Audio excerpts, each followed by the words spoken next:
uma frase que nós vamos expor de Jesus na cruz.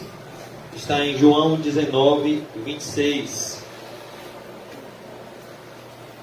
E o título do nosso estudo de hoje é Como você trata os irmãos da igreja. Como você trata os irmãos em Cristo. João 19, 26.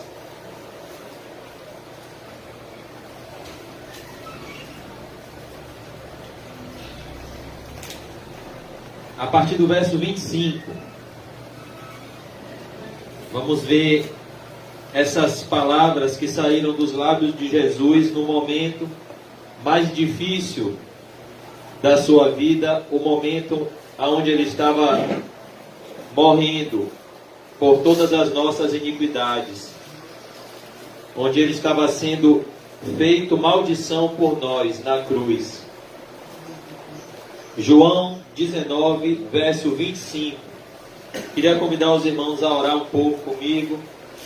Senhor Deus, eu te peço perdão, Senhor, por todas as vezes que a minha mente, o meu coração não pensou naquilo que te agrada. Oh Deus, eu peço que o Senhor limpe os nossos pensamentos com a tua palavra. Deus, reacende em nossos corações o amor pela Bíblia. Nos ajude, Senhor, a, como o Senhor disse a Ezequiel, para ele comer o rolo. Nos ajude a nos alimentar da tua palavra. Ó Senhor, perdoa, Senhor, as nossas transgressões. Perdoa os nossos pecados ocultos, que ninguém vê, mas que o Senhor vê. Senhor Jesus, purifica-nos com teu sangue. Dai-nos, Senhor, profundo arrependimento. Enche-nos de amor por ti e de amor pelos nossos irmãos. Ensina-nos, Senhor, a olhar com os seus olhos, Senhor. Nos ajude a tratar o nosso próximo como o Senhor nos trata. Em nome de Jesus, amém. Graças a Deus. Amém, irmãos.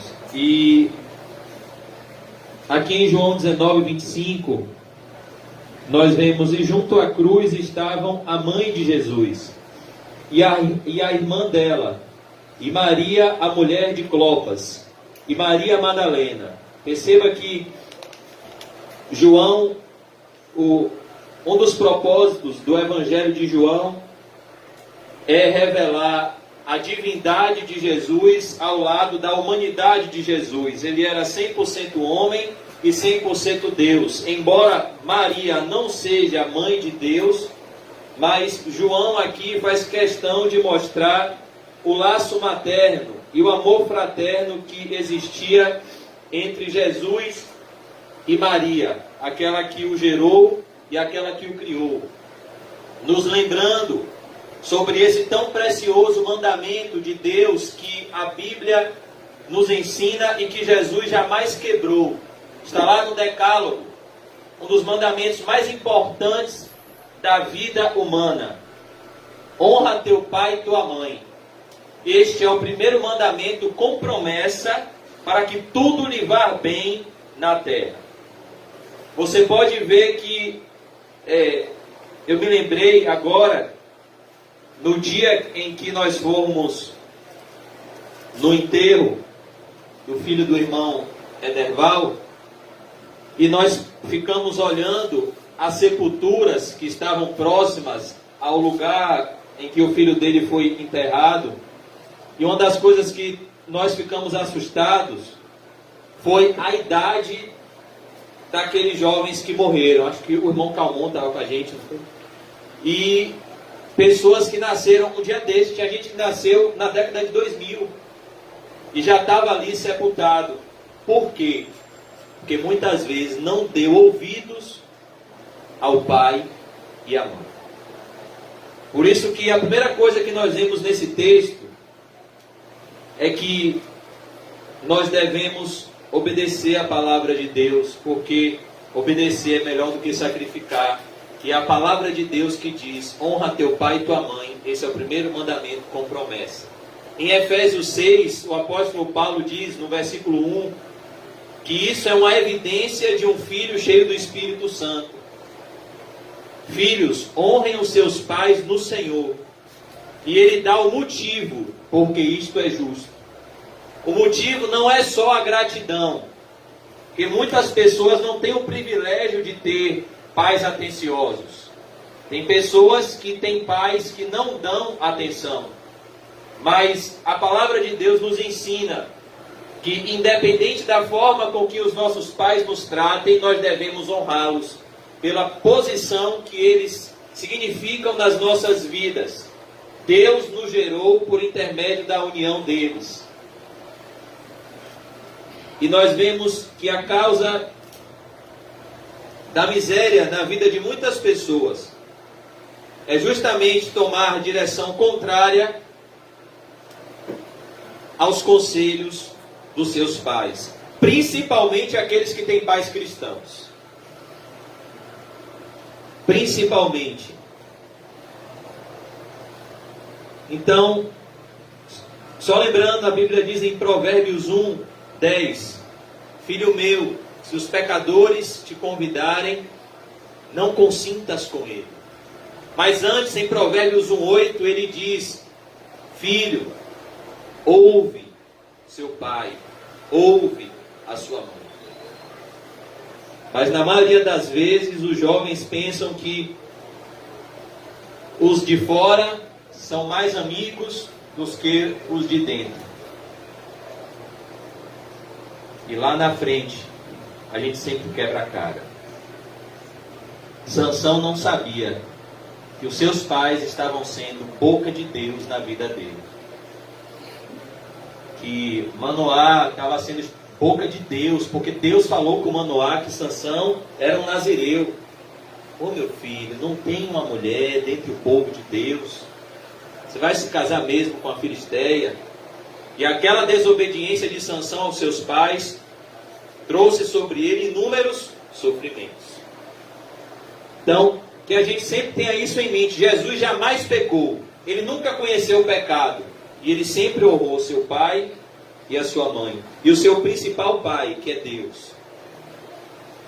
Vendo Jesus, verso 26, sua mãe, e junto a ela, o discípulo amado. João está falando de si mesmo.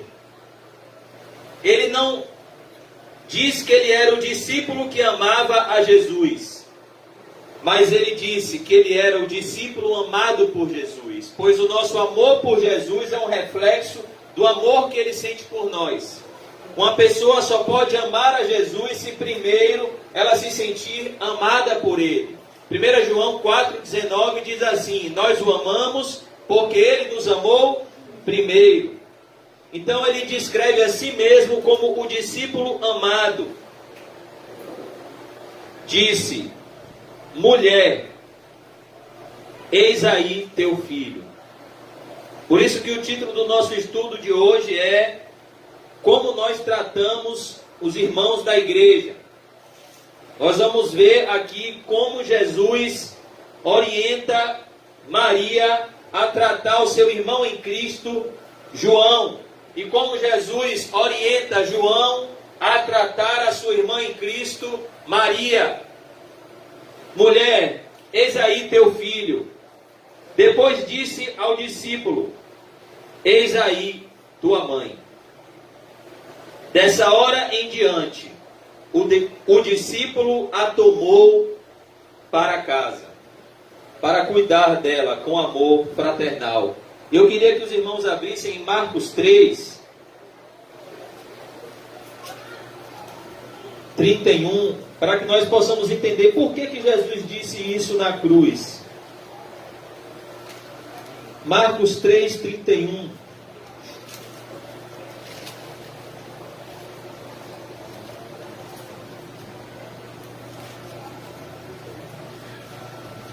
Por que Jesus diz a Maria para tratar João como um filho e a João para tratar Maria como uma mãe?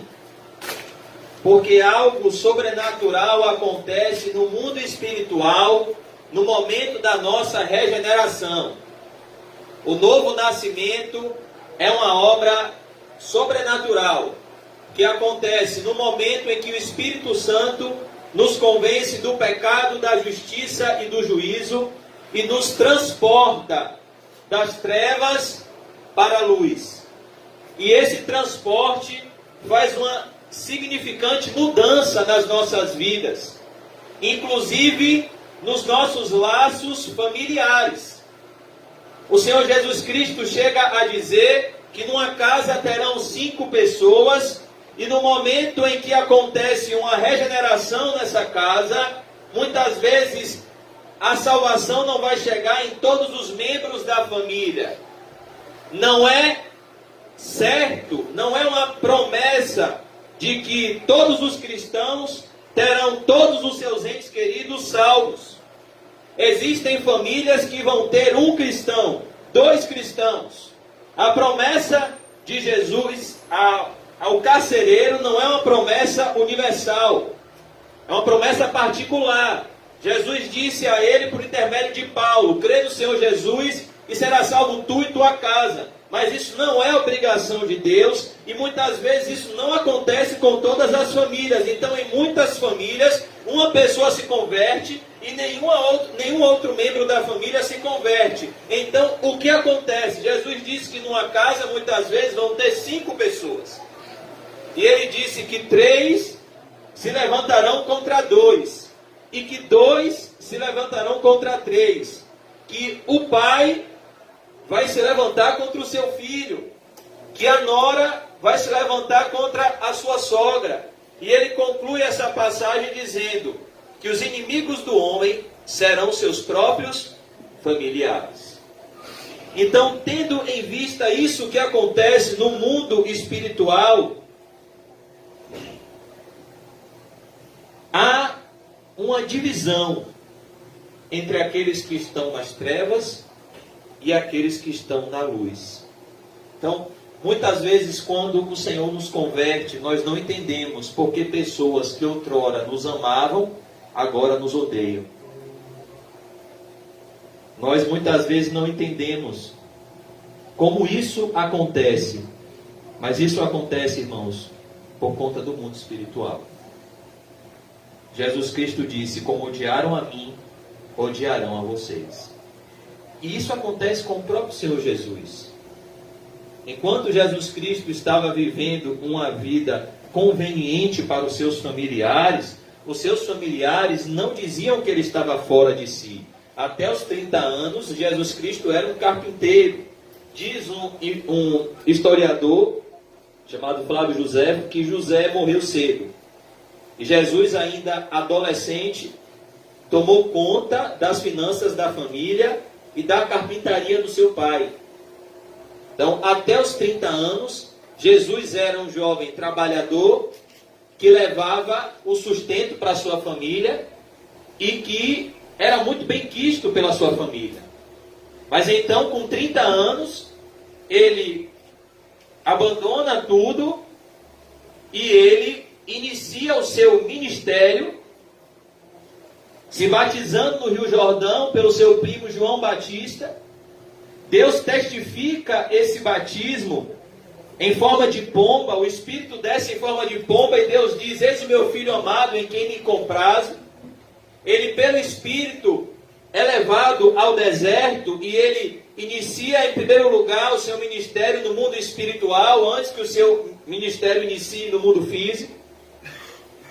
E quando ele inicia o seu ministério, a sua família de carne e sangue não entende porque Jesus estava vivendo aquela vida.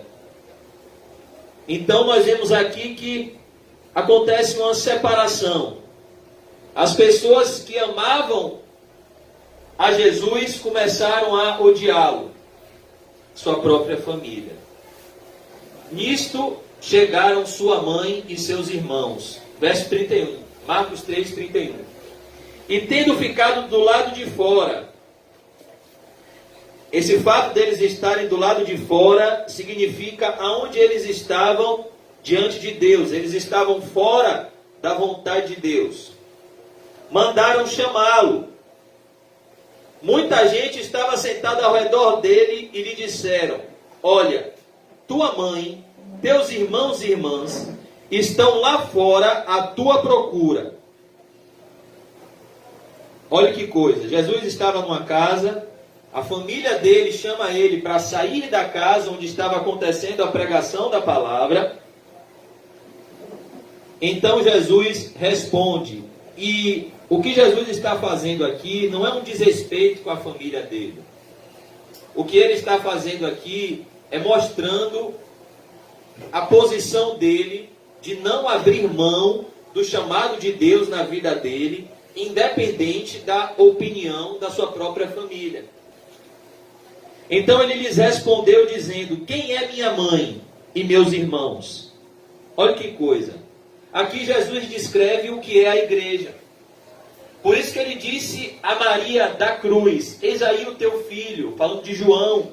E disse para João da cruz: eis aí a tua mãe.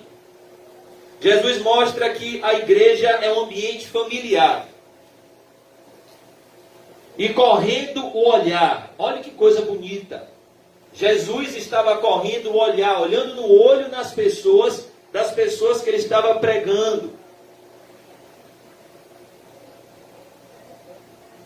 Pelos que estavam assentados ao redor, disse: eis minha mãe e meus irmãos. Portanto, qualquer que fizer a vontade de Deus, esse é meu irmão, esse é minha irmã, esse é minha mãe. Então perceba que quando nós estamos na igreja, nós estamos com a nossa verdadeira família. É isso que Jesus quis mostrar da cruz. Como nós devemos tratar os nossos irmãos. Jesus fala da importância do segundo maior mandamento: ame o seu próximo como a si mesmo. O que muitas vezes nós vemos, e é muito triste, e é uma realidade que acontece no mundo espiritual, é que quando uma pessoa rompe o seu relacionamento com Deus, essa pessoa vai romper o seu bom relacionamento com o próximo. A prova disso é Caim e Abel. Quando Caim foi reprovado por Deus, Caim assassinou Abel. Então, o nosso relacionamento com o próximo é um termômetro do nosso relacionamento com Deus. Vamos abrir em 1 Timóteo 5, verso 1. O apóstolo Paulo, ele está preparando Timóteo para pastorear a igreja de Éfeso. E ele mostra como Timóteo, como um pastor, deveria tratar as pessoas da igreja e como Timóteo deveria olhar para as pessoas da igreja. O apóstolo Paulo aqui está trazendo o mesmo princípio de Jesus, como a igreja é um ambiente familiar, como a igreja é um ambiente onde nós temos que exercer, não somente com a língua, mas com nossas ações, com nossas atitudes, de todo o coração, a essência de todos os mandamentos de Deus, que é o amor. Jesus Cristo disse: nisto conhecereis que sois meus discípulos. Como? Se tiverdes amor uns pelos outros. E aqui o apóstolo Paulo instrui Timóteo como ele deveria tratar as pessoas da igreja. Não repreendas ao homem idoso. Então o que é que Paulo está falando aqui para Timóteo? Olha, Timóteo, se uma pessoa mais velha pecar, deixa ele pecar e ir para o inferno? Não.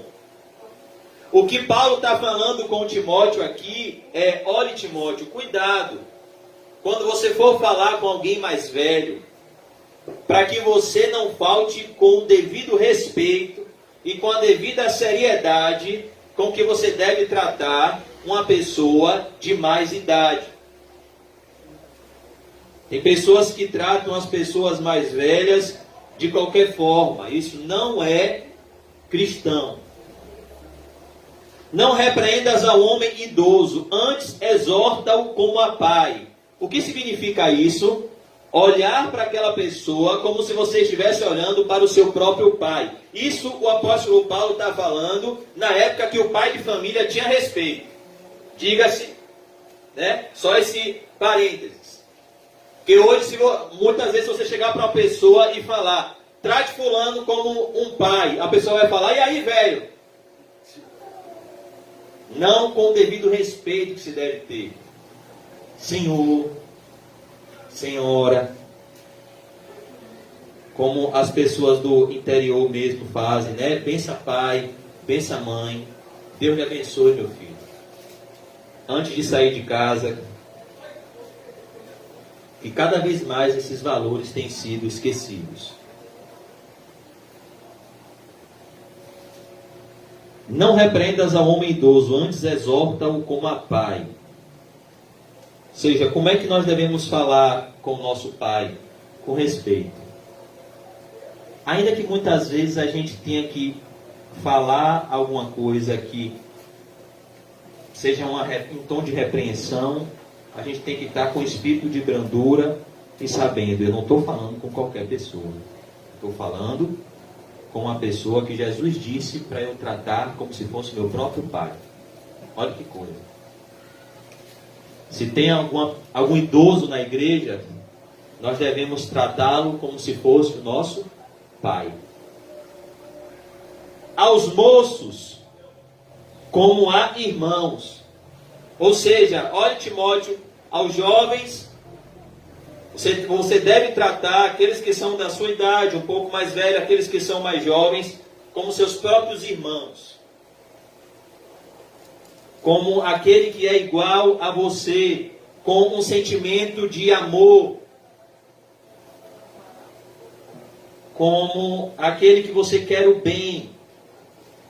As mulheres idosas, como a mães. É isso que João fez com Maria. Assim que Jesus falou, ao sair do Calvário, João, é o que diz a Bíblia, ele nem deixou Maria voltar a ter a sua própria vida. O texto que nós lemos lá em João 19, 27, diz que João recebeu Maria na sua casa. João tomou Maria para cuidar como se fosse a sua própria mãe. As mulheres idosas como a mães. Olha que coisa. As moças, as jovens da igreja, como a irmãs. Aí ele faz essa atenuante.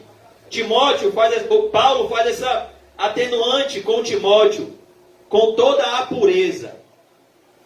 Ou seja, a igreja não é um ambiente onde a sensualidade deve entrar.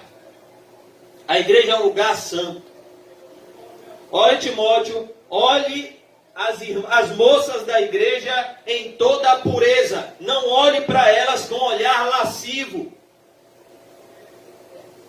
Olhe como se fosse sua própria irmã, que foi gerado do mesmo ventre que você. E isso acontece mesmo na igreja.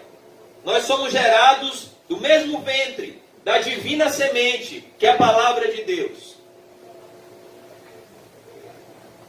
Então, nós vemos aqui, diante de tudo isso, que nós vemos, como nós temos tratado o nosso semelhante. Como nós temos olhado para o nosso irmão e irmã de igreja. Eu queria convidar os irmãos a abrir em Lucas 10, onde o Senhor Jesus vai falar sobre a parábola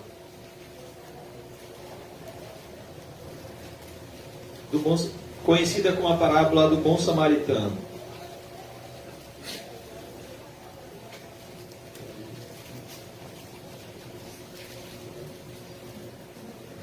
E olhe Lucas 10, 25. E olhe como nasce o contexto dessa parábola. Perceba como essa parábola nasce. E eis que certo homem, intérprete da lei, perceba, esse homem não era qualquer homem. Esse homem era um homem estudioso das Escrituras. Intérprete da lei, se levantou com o intuito de pôr Jesus à prova e disse-lhe, perceba, a intenção dele era pôr Jesus à prova. Mestre, que farei para herdar a vida eterna? Então Jesus lhe perguntou, que está escrito na lei? Como interpretas? Ou seja, Jesus pergunta para ele, o que é que está escrito na lei que você mesmo interpreta? Como o homem herda a vida eterna? A isto ele respondeu, amarás o Senhor teu Deus. Ele traz o primeiro e o maior de todos os mandamentos. Amarás o Senhor teu Deus de todo o teu coração, de toda a tua alma, de todas as tuas forças e de todo o teu entendimento. E amarás o teu próximo como a ti mesmo. Então ele traz à tona os dois principais mandamentos de Deus. O amor a Deus sobre todas as coisas e o amor ao próximo como a consequência desse correto relacionamento com Deus. Enquanto o pecado não tinha entrado no Éden, o relacionamento de Adão e Eva era maravilhoso. A confusão só entrou depois que o pecado entrou. E agora, Jesus responde, respondeste corretamente, faze isto e viverás. Ele, porém, verso 29, querendo justificar-se, perguntou a Jesus, quem é o meu próximo? Olha a intenção dele. Ele quis se justificar, porque isso muitas vezes acontece com a gente. Às vezes a gente julga ele e está na mesma situação que ele aos olhos de Deus. Ele pergunta aqui, quem é o meu próximo? Por que ele faz essa pergunta? Porque existiam pessoas que ele tinha mágoa no coração e que ele não estava disposto a amar. Então ele querendo justificar-se, porque Jesus disse isso, você quer ir para o céu? Ame a Deus de todo o coração, alma, força e entendimento. Ame o seu próximo como a ti mesmo e você vai viver eternamente. Mas então ele perguntou, sim, eu sou judeus. E os samaritanos, que são nossos inimigos, eles falam meu próximo? É como a gente, e aquela pessoa que manchou minha reputação? E aquela pessoa que me traiu? E aquela pessoa que me deu uma punhalada pelas costas? E aquela pessoa que me maltratou? E aquela pessoa que me feriu? Ele é o meu próximo? Às vezes a gente já criou uma raiz de amargura tão grande que a gente já queria que fosse outro tipo de ser. A gente já não queria que fosse mais ser humano, mas é, meu irmão. Pode ser a pessoa que mais te feriu, é o seu próximo. É isso que ele vai ensinar nessa parábola. Ele quer se justificar, olha. Os samaritanos não são nosso próximo. Aquela pessoa que fez aquilo comigo é o meu próximo? Não é não. Aquilo é um pedaço de cavalo. Não é não, meu irmão, é seu próximo. E agora nós vemos aqui no verso 30, Jesus podia muito bem dar uma dura nele ou falar para ele, todo mundo é o seu próximo. Mas Jesus é o melhor mestre que já existiu. Porque ele ensina com mansidão e humildade. E ele ensina com autoridade. Ele disse, aprendei de mim que sou manso e humilde de coração. Se tinha alguém que amava o próximo, era Jesus. Jesus se coloca no lugar dele e conta uma suposta história aonde ele vai se encaixar e entender o que Jesus quer falar. Jesus prosseguiu dizendo, certo homem descia de Jerusalém para Jericó. Era uma estrada muito perigosa. E veio a cair em mãos de salteadores, os quais, depois de tudo lhe roubarem e lhe causarem muitos ferimentos, retiraram-se, deixando-o semi-morto. Então, Jesus começa apresentando um homem judeu que descia de Jerusalém para Jericó, e foi assaltado, perdeu todos os seus bens e foi ferido.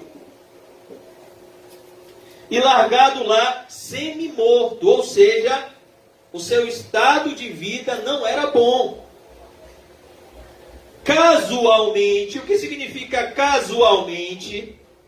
De forma cotidiana, como aquele percurso que você faz todo dia para o trabalho, aquele percurso que você faz todo dia para comprar pão, aquele percurso que você faz todo dia para ir à igreja. Casualmente descia um sacerdote por aquele mesmo caminho. E vendo, passou de largo. Então Jesus aqui traz a figura de um homem religioso, um sacerdote que tinha a função de fazer a mediação entre o povo e Deus. Mostrando como muitas vezes nós podemos ir à igreja sem nenhum amor pela igreja. Nós podemos frequentar os cultos de forma formalista e para cumprir tabela, da mesma forma que um jovem que não quer nada com estudo vai para a faculdade ou para a escola, somente para ter o seu nome na lista de chamada. E aí, quando ele vê que o professor fez a chamada e ele disse presente, ele vai embora da aula. Muitas pessoas vão dessa forma, sem amor. Verso 32. Semelhantemente, ou seja, da mesma forma, um levita. Esse homem fazia parte da tribo de Levi e era responsável por cuidar das coisas de Deus, pelos utensílios sagrados. Então, eram pessoas aqui que representavam Deus diante da sociedade. Quando nós carregamos uma Bíblia, nós estamos representando Deus diante das pessoas. E já nos foi dito pelo Senhor Jesus que por se multiplicar a perversidade, o amor de muitos se esfriaria. Isso que aconteceu com esses dois homens, antes que a gente condene eles, pode estar acontecendo com a gente, aconteceu com a igreja de Éfeso. Lembra-te de onde caíste. Lembra-te onde foi que você caiu. Da pureza. Onde foi que você caiu do amor que você tinha pelas coisas de Deus. Lembra-te onde foi que você tomou aquele passo em falso que fez você seguir Jesus de longe. Lembra-te o que foi que tirou o seu prazer nas coisas de Deus. Lembra-te de onde caíste. Arrepende-te, porque tudo que é feito sem amor é feito sem fé. E tudo que é feito sem fé é pecado. Porque a Bíblia diz em Gálatas 5,6 que a fé opera pelo amor. Arrepende-te e volta à prática das primeiras obras. Ou seja, volte ao momento da sua vida onde Jesus era muito mais que tudo. Onde Jesus era a razão de você acordar, a razão de você viver e a razão de você dormir. Por que Davi era um homem segundo o coração de Deus? Porque Davi amava a Deus. Não foi ele quem disse, eu deitei, dormi e acordei. Por quê? Porque eu sou forte, porque eu sou habilidoso, porque eu sou rei. Não, porque o Senhor me sustentou. Davi vivia para a glória de Deus. E sem amor é impossível viver para a glória de Deus. Porque se tem uma coisa que existe no céu é amor. Por isso que o apóstolo Paulo fala em 1 Coríntios 13:13. Assim, pois, permanecem a fé, a esperança e o amor. E o maior destes é o amor. Jesus vai citar a árvore da vida pela primeira vez, após ela ser citada em Gênesis, lá em Apocalipse 2:7, justamente na igreja que ele manda voltar ao primeiro amor. A árvore da vida aparece lá em Gênesis. E quando Deus expulsa Adão e Eva do paraíso, ele pôs seres celestiais com a espada de fogo, e ele diz para que o homem não entre mais no paraíso e não se alimente mais da árvore da vida e viva eternamente. Mas a igreja que ele manda voltar ao primeiro amor, em Apocalipse 2:7, ele diz: e ao vencedor. Quem vai ser o vencedor? O que conseguir voltar ao primeiro amor e viver no primeiro amor até o fim. Vendo muitos apostatarem, vendo muitos esfriarem na fé, ao vencedor dar-lhe-ei o direito de comer do fruto da árvore da vida que se encontra no paraíso de Deus. Então, o amor é algo que nós temos certeza que vai ter no céu. Porque aquele que não ama não conhece a Deus, porque Deus é amor. Deus não só tem amor, ele é uma fonte inesgotável de amor, mas ele é a própria definição do que é o amor. Se você quer conhecer o amor, você tem que conhecer a Deus. E aquele que ele enviou, que é Jesus. Um levita descia por aquele lugar e vendo, também passou de largo. Quer ver um retrato disso? É quando um jovem numa comunidade está agonizando de sangue. E as pessoas, ao invés de chamar um socorro com urgência, ficam tirando foto. Quem já viu isso? Eu já vi. As pessoas... O ser humano é tão perverso que às vezes a pessoa está pensando em vender aquele vídeo para um Se Liga Bocão, para esses programas, ganhar um dinheiro, mas não está nem aí para a vida daquele rapaz que está agonizando, sangrando. É isso que é a nossa sociedade. Sociedade que não tem amor. Recentemente, é porque a gente se esquece dessas coisas, mas isso é muito grave. Recentemente, na cidade de São Paulo, e você vê como a maldade se propaga e os perversos crescem. O atual governador de São Paulo, que na época era prefeito, permitiu que inúmeros moradores de rua morressem de frio. Uma das prefeituras mais ricas do Brasil. O que é isso? Esfriamento do amor.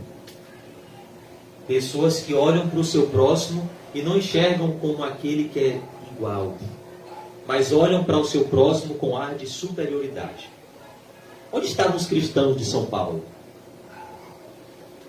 Onde estavam as igrejas bíblicas de São Paulo? É normal, irmãos, uma pessoa morrer porque não teve um agasalho para se cobrir? Não. Se somos cristãos, não. Também passou de largo. Porque o amor ao dinheiro é a raiz de todos os males. Também passou de largo. Tem muitas pessoas que vão para a igreja e não estão nem aí para o que o irmão está passando. Elas passam de largo. Não, eu já tenho um problema demais, vou me ocupar com o problema dos outros.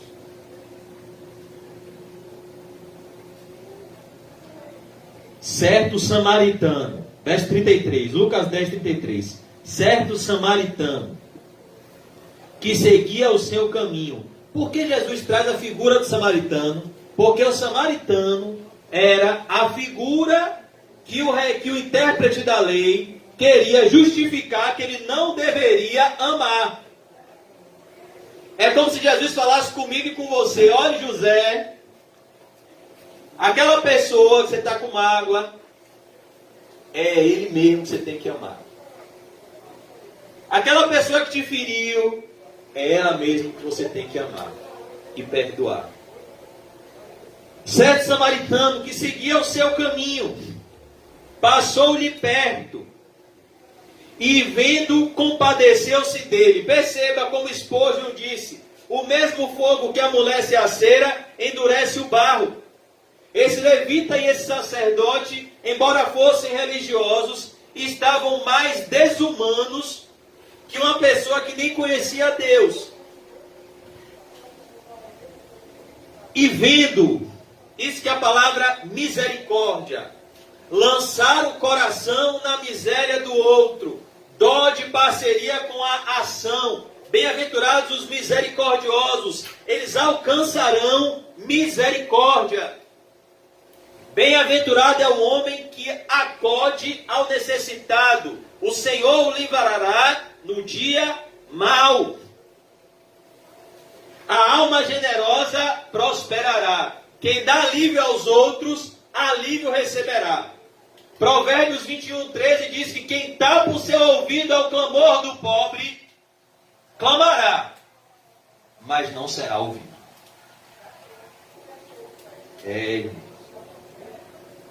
Por isso que o apóstolo Paulo disse, relembrando as palavras do Senhor Jesus Cristo, que disse: mas bem-aventurada a coisa é dar do que receber. Passou-lhe perto e vendo, compadeceu-se dele. Ele sentiu compaixão e chegando-se, pensou-lhe os ferimentos. A primeira coisa que ele fez foi trazer um alívio para a dor daquele homem. Ele olhou para aquele homem, perceba, ele não era nem religioso, mas ele olhou para aquele homem e ele se viu naquele homem, se colocou no lugar. Pensou-lhe os ferimentos, aplicando-lhes óleo e vinho. Aqui fala de remédios. Aplicando aos dias de hoje, é como se ele tivesse dado remédio àquele homem. E colocando-o sobre o seu próprio animal, ou seja, ele investiu no socorro desse homem. Ele não deu desculpas para socorrer esse homem. Por isso que a Bíblia diz que a avareza é idolatria. Muitas vezes nós perdemos o privilégio de ajuntar tesouros no céu, pensando no dia de amanhã, ajuntando tesouros na terra, quando na verdade o amanhã a gente nem sabe se vai existir.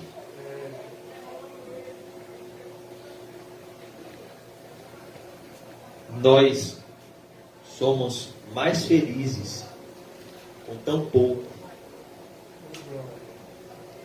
A Bíblia diz no Salmo 37:16: mais vale o pouco que o justo tem, que a abundância de muitos anos. Mais vale uma casa, mais vale um prato de hortaliças, onde existe amor. Ou seja, o marido chega para a esposa e diz: e aí, vamos almoçar o que hoje? Olha, o dinheiro que eu tenho deu para comprar ali um pouco de alface, um pouco de hortelã, e nós vamos fazer aqui um almoço fit. E Provérbios diz: mais vale um prato de hortaliças onde existe amor, aí ele diz, do que um boi cevado onde existe ódio. Aí tem uma casa que tem as melhores comidas, salmão, picanha, e o marido está lá almoçando de fachada com a esposa porque passou a madrugada com a amante. E a esposa está insatisfeita, cheia de ódio, cheia de insatisfação, porque o marido não dá atenção a ela. E os filhos estão vendo aquele ambiente de ódio. E o filho e o irmão estão brigando com o irmão. Mas são famílias poderosíssimas. Famílias que moram em mansões. Famílias que têm muito dinheiro, mas não tem o mais importante, a presença de Deus. Se o Senhor não edificar a cidade, em vão vigia a sentinela.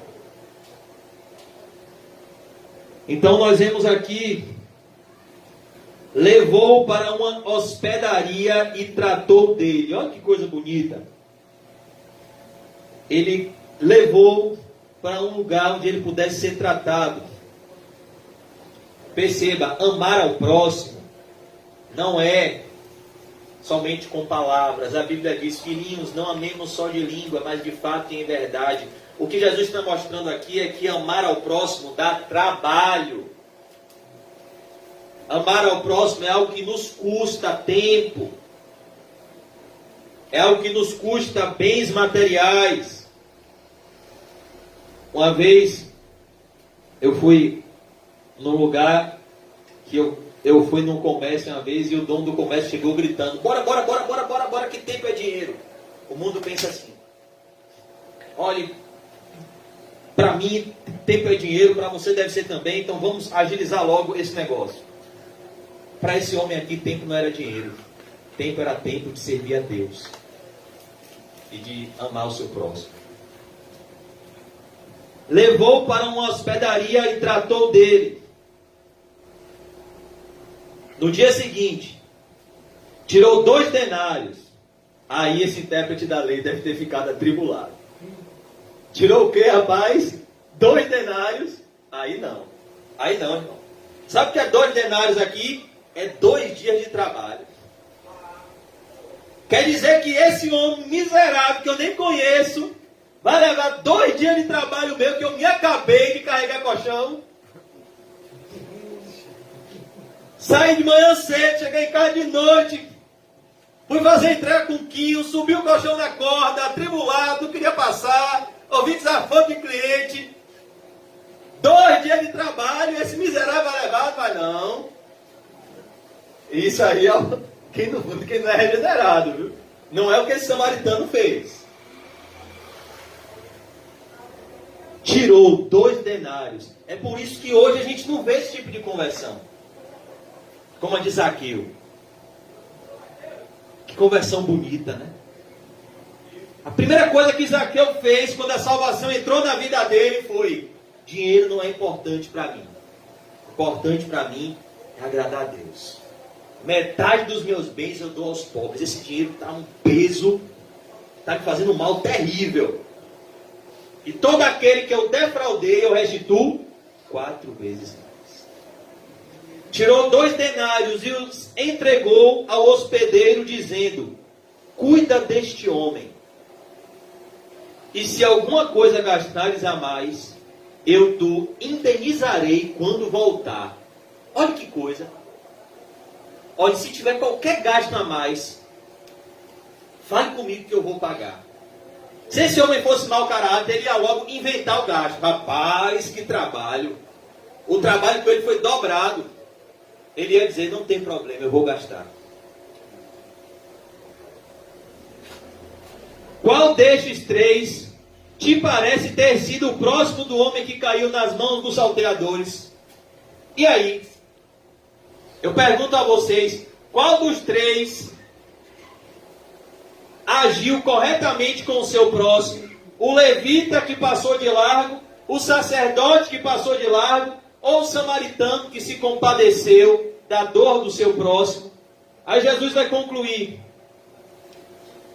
O intérprete da lei, vai responder. Respondeu-lhe o intérprete da lei: o que usou de misericórdia para com ele. Então lhe disse: vai e procede tu de igual modo. Perceba o que Jesus fala com ele: vá e comece agora a perdoar quem você tem como seu inimigo. Vá e comece agora a amar aqueles que você tinha como seus inimigos. Vá e comece agora a não só amar com palavras, mas a amar com atitudes. para que o mesmo amor de Cristo que te constrangeu seja passado para essa pessoa que te fez o mal e ela seja constrangida, não por você, mas pelo Cristo que você serve. E ela se arrependa e crê em Cristo. E a festa nos céus quando um pecador se arrepende. Por que é que Paulo disse, sede meus imitadores como eu sou de Cristo? Qual é o princípio elementar do perdão? É olhar para o quanto Deus nos perdoou em Cristo. Jesus conta uma parábola onde um homem devia 10.000 talentos ao rei. O rei perdoa os 10.000 talentos desse homem. E esse homem se encontra com um conservo dele, com um colega dele, que devia 100 denários. E após ser perdoado de uma dívida de 10.000 talentos, que é uma dívida impagável, mais de 150 mil anos de trabalho, ele não perdoa o seu colega que lhe devia 100 denários. Então o rei fica sabendo, manda chamar ele e lança ele numa prisão que jamais terá fim. Jesus disse, assim acontecerá com cada um de vós, se do íntimo não perdoardes os vossos semelhantes. Então, nós vemos aqui, irmãos, que a marca dos cristãos verdadeiros é o amor ao próximo. 1 João 4,20 diz, como é que você pode dizer que você ama um Deus que você não vê, e você não ama ao seu irmão a quem você vê? Como foi que Jesus restaurou a Pedro? Pedro, tu me amas, apacenta as minhas ovelhas. Ou seja, Pedro, você vai mostrar que me ama, amando aqueles que me seguem. E eu vou colocar nas suas mãos para você cuidar. Por isso que nós temos que refletir, irmãos, como nós temos tratado os irmãos da igreja. A Bíblia diz, levai as cargas uns dos outros, e assim cumprireis a lei de Cristo. Gálatas 5,14 diz, quem ama ao próximo cumpriu toda a lei. Em Gálatas 6, ele vai dizer, façamos o bem a todos, mas principalmente aos da família da fé. E não nos cansemos de fazer o bem, porque a seu tempo ceifaremos, se não houvermos desfalecido. Então, o que nós vemos aqui, irmãos? O ato de Jesus, as palavras de Jesus na cruz, falando com Maria que ela deveria olhar para João como um filho, e falando para João que ela deveria olhar para Maria, ele deveria olhar para Maria como uma mãe, mostra a importância desse mandamento, o amor ao próximo. Se nós não estamos amando o nosso próximo, é uma evidência que nós não estamos amando a Deus. Porque nós só conseguimos amar o nosso próximo de verdade, com o amor de 1 Coríntios 13, que tudo crê, tudo espera, tudo suporta. Por exemplo, às vezes a gente se apega a justificar nosso pecado ao Salmo 73. Mas sabia que o Salmo 73 está falando do pecado de Asaf? Sabe por quê? 1 Coríntios 13 diz que o amor não sente inveja do próximo. O verdadeiro amor não sente inveja de ninguém. O verdadeiro amor está contente. E se alguém está em uma condição aparentemente privilegiada, essa é a vontade de Deus. Ela é boa, perfeita e agradável.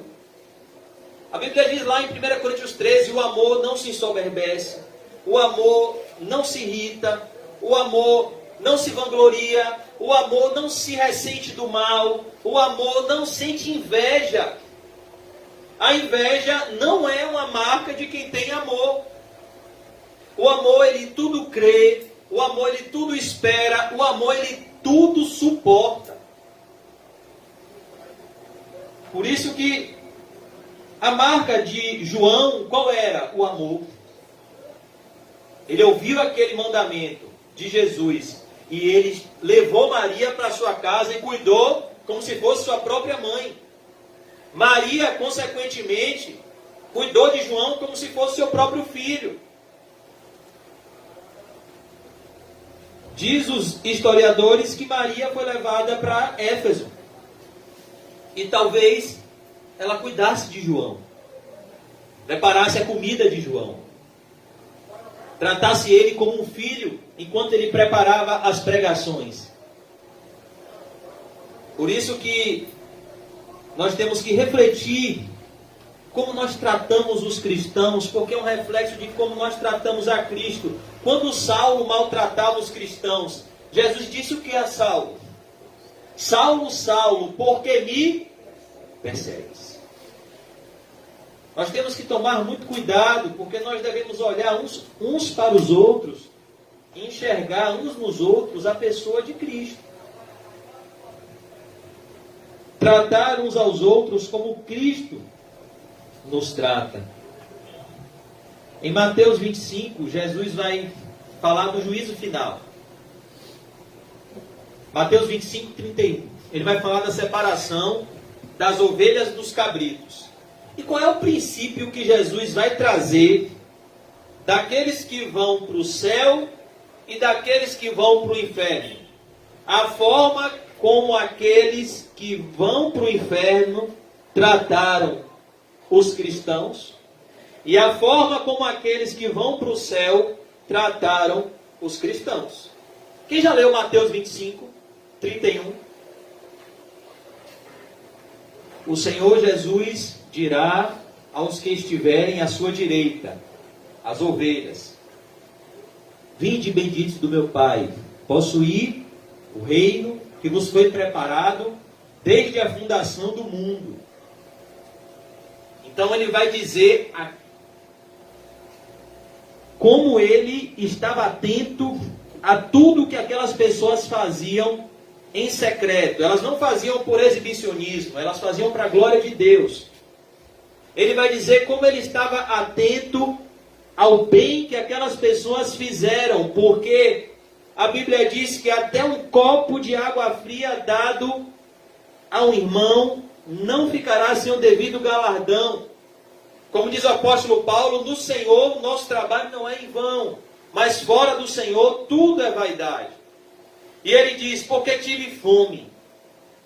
Olha que coisa bonita essa passagem. Jesus disse, eu tive fome e me destes de comer. Será que a gente já parou para pensar nisso? Que privilégio. Jesus disse, eu estava com fome e você está agora aqui, entrando no céu, e eu quero só te lembrar que o Sermão do Monte era real. Guardai-vos de exercer a sua justiça diante dos homens. O que a sua mão esquerda fizer, sua mão direita não saiba. Você está vendo que é real o Sermão do Monte? Eu tive fome, você me deu de comer. É um cristão entrando no céu, ouvindo isso de Jesus. E se lembrando das boas obras que foram preparadas de antemão para que ele andasse nela. Porque nós não somos salvos pelas obras, nós somos salvos pela graça mediante a fé. Mas a graça mediante a fé produz em nós boas obras. Apocalipse 14, 13 diz, bem-aventurado são aqueles que morrem no Senhor, porque descansam das suas fadigas e as suas boas obras os acompanham. Todo mundo que chega no céu pela fé, mas cheio de boas obras, que foram preparadas de antemão para que andemos nela. E aí, imagine passando um filme. Eu tive fome, me deste de comer. Eu estive com sede, me deste de beber. Eu estive preso, você foi me visitar. O exemplo de Lucas, que visitava Paulo nas prisões, a custo da sua própria vida. Eu estive enfermo, você cuidou de mim. Imagine o privilégio de você cuidar do próprio Jesus. Por isso que a principal cegueira não é a cegueira física, é a cegueira espiritual. Quando uma pessoa maltrata um cristão, ela deve ser alvo da mesma oração de Jesus. Pai, perdoa-lhes, não sabe o que faz. Essa pessoa está maltratando o corpo de Cristo e está maltratando o próprio Cristo. Ao invés de cuidar e amar o próprio Jesus, ela está maltratando. Eu estive enfermo, você cuidou de mim. Aí Jesus fala que essa pessoa vai ficar espantada. Quando, Senhor, nós fizemos isso para o Senhor, Jesus vai dizer: cada vez que vocês fizeram a um dos meus pequeninos irmãos, a mim o fizeram. Aí depois Jesus vai olhar para o grupo da esquerda e vai dizer o motivo que eles vão para o inferno. Porque aquele que sabe fazer o bem não faz, comete pecado. Eles vão para o inferno não só pelo que fizeram, mas pelo que não fizeram. Pelo pecado da omissão. Apartai-vos de mim, malditos, para o fogo eterno. E olha o que Jesus fala lá em Mateus 25. Preparado para o diabo e seus anjos. Não, o inferno não era para vocês. Mas vocês viveram a mesma vida que o diabo e seus anjos. Por que, Senhor? Porque o Deus de vocês era o próprio ventre. Porque vocês eram egoístas. Porque vocês eram avarentos. Aí Jesus vai dizer: porque tive fome e não me deste de comer. Eu tive sede e não me deste de beber. Eu estive preso, você não foi me visitar. Eu estive enfermo, você não cuidou de mim. Perceba como tem oportunidades na vida que são únicas. Amar um irmão, cuidar de um irmão. Lembra de Maria, que derramou um perfume de nardo puro na cabeça de Jesus? Ela estava embalsamando o corpo de Jesus. Ela estava preparando o corpo de Jesus para a sepultura. E os discípulos criticando ela. Mal sabia eles que ela estava honrando a Deus. E ela estava fazendo a coisa certa na hora certa. Porque, como disse o pastor Nizam ontem, obediência tardia já é desobediência. Se ela esperasse mais um dia, não. Eu vou derramar o perfume na cabeça de Jesus amanhã. Não ia mais dar tempo. Ela foi no dia certo, na quinta-feira. E ela derramou o perfume de nardo puro, perfume caríssimo, no valor de 300 denários, todinho na cabeça de Jesus. Então Judas levanta uma discussão. Que desperdício! Não se podia pegar esse dinheiro e dar aos pobres? Jesus disse: Judas, os pobres sempre tendes convosco. Quanto a mim, nem sempre me tendes. O que esta mulher fez, aonde o evangelho for pregado, ela será lembrada. Eu vou lembrar deste ato. E muitas vezes nós perdemos quando não cuidamos dos nossos irmãos. Porque eles representam o próprio Cristo. Quem já leu 1 Coríntios 12, quando fala da unidade orgânica do corpo de Cristo?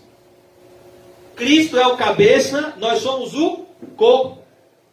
E Paulo vai dizer que não tem membro no corpo de Cristo que não é importante. Ele vai trazer a constituição do corpo humano e ele vai dizer: a orelha pode dizer para a boca, você não é importante. O pé pode dizer para a mão, eu não preciso de você. Não, quando Deus criou o corpo humano, Ele criou o corpo humano de uma forma tão perfeita, Ele arquitetou o corpo humano de uma forma tão perfeita, que cada órgão depende do outro, de tal maneira que se você tiver uma unha encravada e ela estiver inflamada, você vai ter a dor de cabeça. Todo o corpo vai ser afetado com a dor de um órgão. Então nós vemos, irmãos, o privilégio de amarmos uns aos outros na igreja, de cuidarmos uns dos outros na igreja. Isso não é fardo, isso é privilégio. E Jesus vai olhar para essas pessoas que não ajudaram ninguém a não ser a si mesmas e vai dizer: vocês não fizeram nada disso a um dos meus pequeninos irmãos. A mim vocês deixaram de fazer. E como acaba essa palavra? E ali haverá choro e ranger de dentes. E essas pessoas vão para onde? É assim que vai ser o juízo final. A forma que você tratou o seu próximo é a forma que Deus vai tratar você. A forma que o rico tratou a Lázaro foi a forma que Deus tratou ele. Lázaro desejava as migalhas que caíam da mesa do rico e ninguém lhe dava nada. Um dia, a história mudou. Um dia, inverteu-se a situação. O rico desejava uma gota d'água do lugar onde Lázaro estava. O rio da água da vida. Lá em Apocalipse 22. Lázaro agora estava saciado, pleno. Ele queria uma gota d'água. E não lhe foi dado. Porque a Bíblia diz em Tiago 2,13 que o juízo será exercido sem misericórdia para os que não exerceram misericórdia. Possamos, irmãos, ouvir essa mensagem de Jesus da cruz, esse clamor de Jesus da cruz, para a gente também. As pessoas que estão na igreja são a nossa família. Como João cuidou de Maria, como Maria cuidou de João, nós temos o privilégio de cuidarmos uns dos outros. Para que juntos cheguemos no céu. O que seria da igreja se o apóstolo Paulo fosse sozinho? O apóstolo Paulo escreve o maior tratado teológico da história da humanidade, a Carta aos Romanos. Como se conclui a Carta aos Romanos? Romanos 16. As saudações de Paulo aos irmãos em Cristo. Paulo mostra a importância do corpo de Cristo. E ele vai lá, olha, saudai a Urbano, saudai a Priscila e Áquila, meus cooperadores no Senhor. Saudai a Trifosa e Trifena, é bem mundo de palavra lá. Olhe, a mãe de Rufo, eleito no Senhor, ela é uma mãe para mim. Paulo termina Romanos dessa forma, mostrando a importância do corpo de Cristo. Fazendo questão de lembrar pessoas aparentemente insignificantes aos olhos dos homens, mas de grande importância aos olhos de Deus.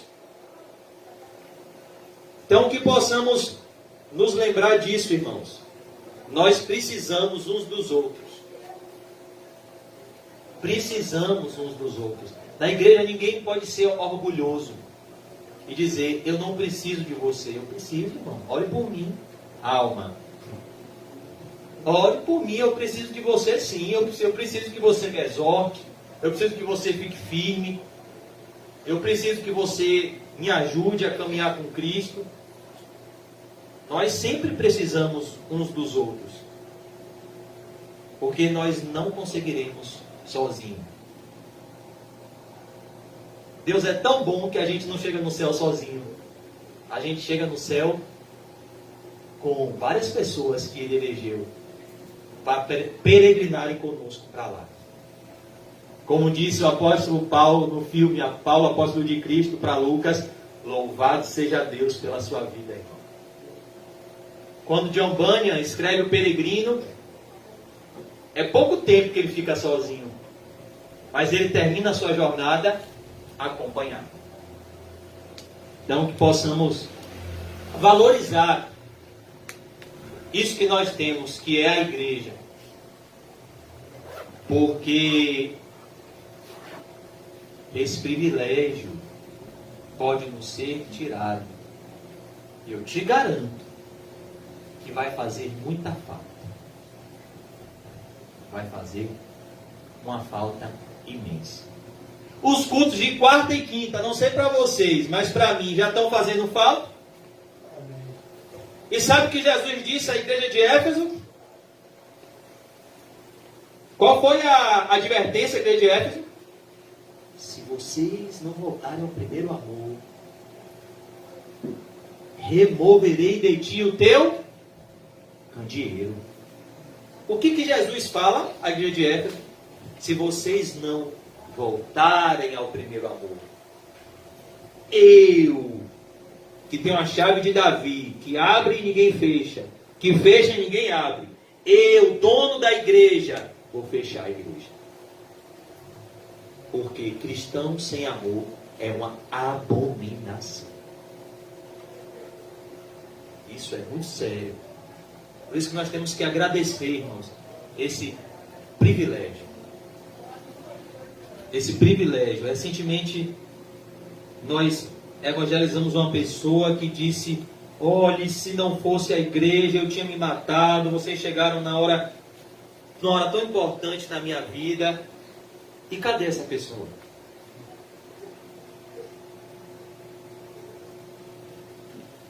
Ela não tem dado devido valor ao corpo de Cristo. Mas eu oro que ela dê.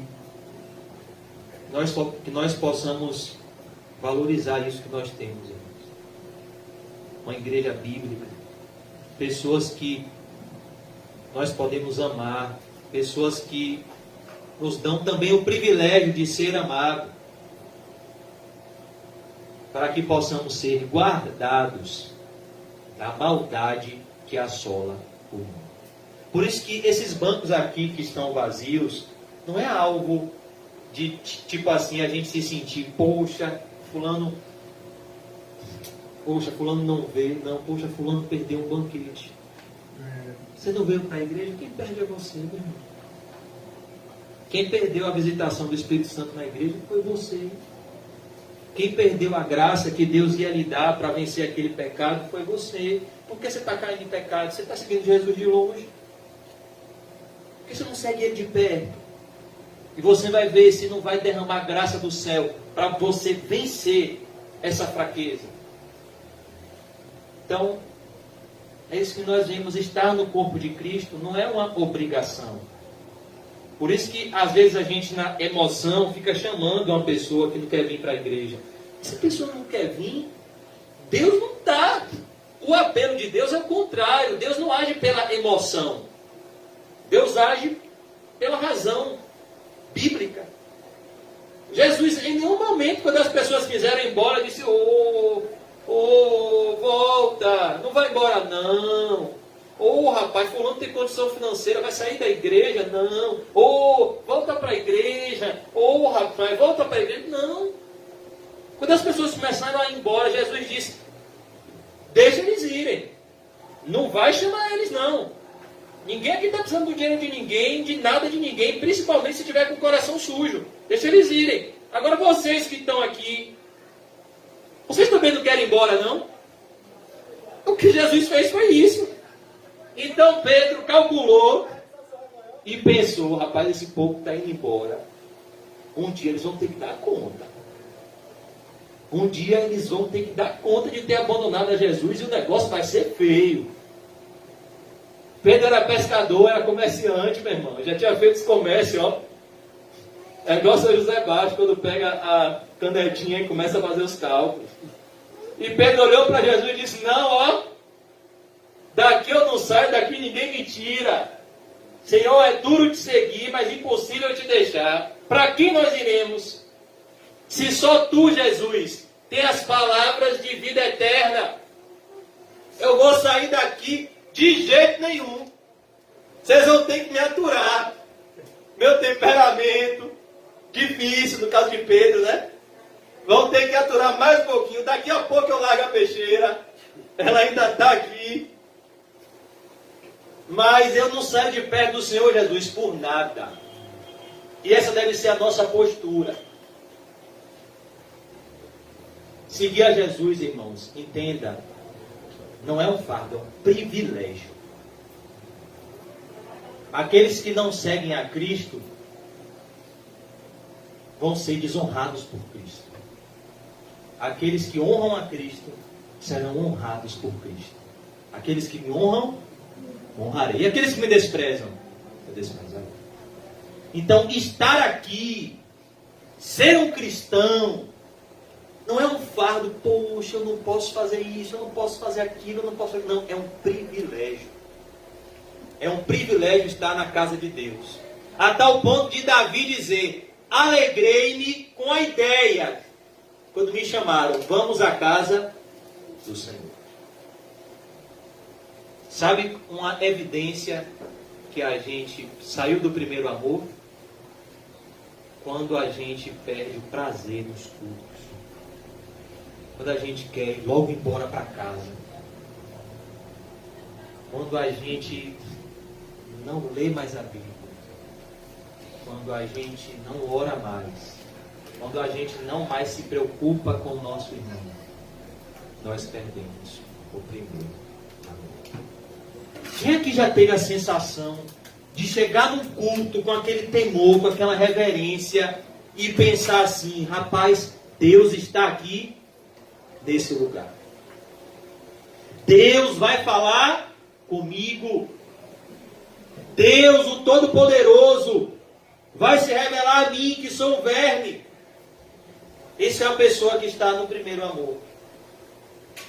Que Deus nos ajude, irmãos, a valorizarmos uns aos outros.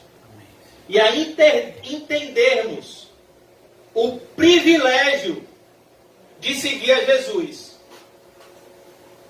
E que nunca mais usemos uma cuia para tentar convencer quem não quer seguir a Jesus.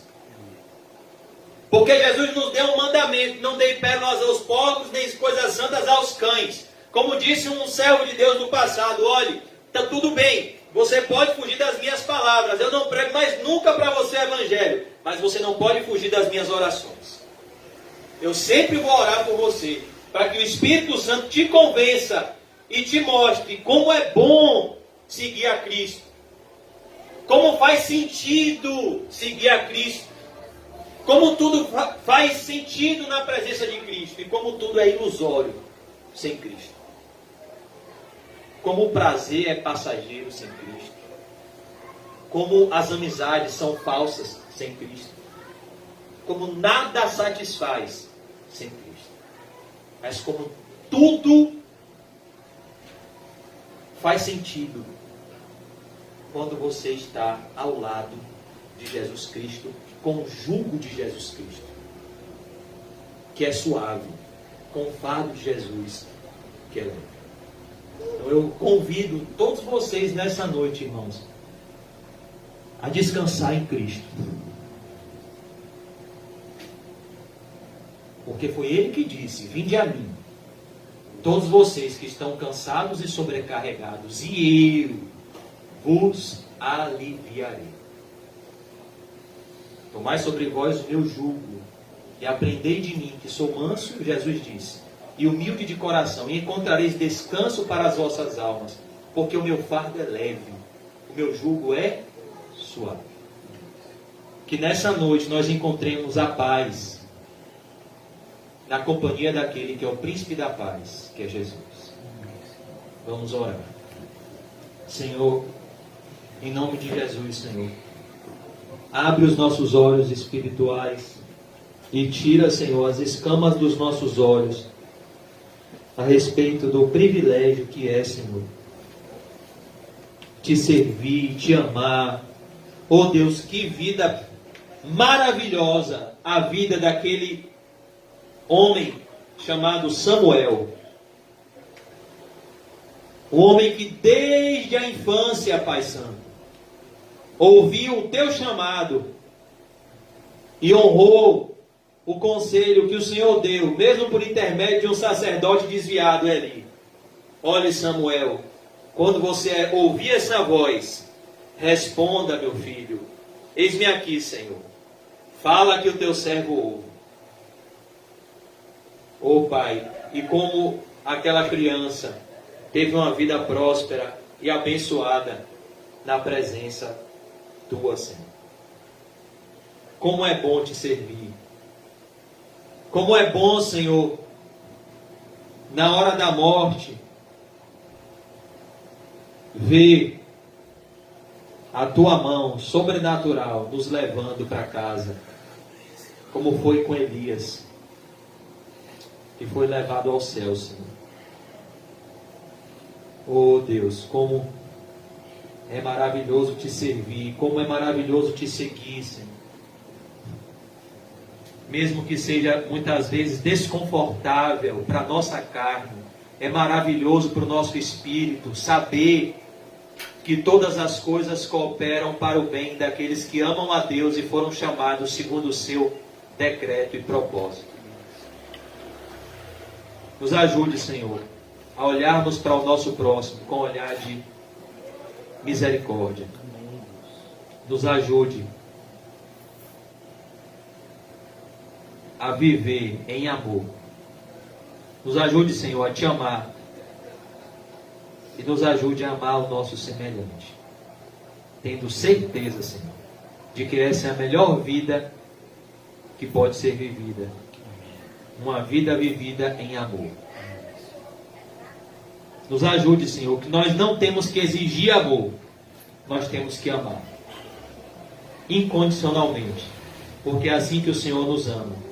Como disse o teu servo Jeremias, o Senhor disse a ele: com amor eterno eu te amei, por isso com benignidade, Jeremias, eu te atraí. Obrigado pela tua bondade, Senhor. Obrigado pelo teu amor. Obrigado pela tua misericórdia. Obrigado pelo teu Filho Jesus Cristo, que morreu na cruz, mesmo sabendo que somos pecadores miseráveis. Obrigado, Senhor. Obrigado pela vida de Jesus Cristo, pela sua morte, pela sua ressurreição. E dai-nos, Senhor, um coração disposto a obedecer o teu Filho Jesus. Em nome do Pai, do Filho e do Espírito Santo. Amém. Graças a Deus. Amém, irmãos. Fala o seu irmão como Espírito Santo. Amém. E diga para o seu irmão: você é meu irmão, aquele que é meu igual. Amém. Mas não é como Caim e Abel. É como Jesus e João. Amém.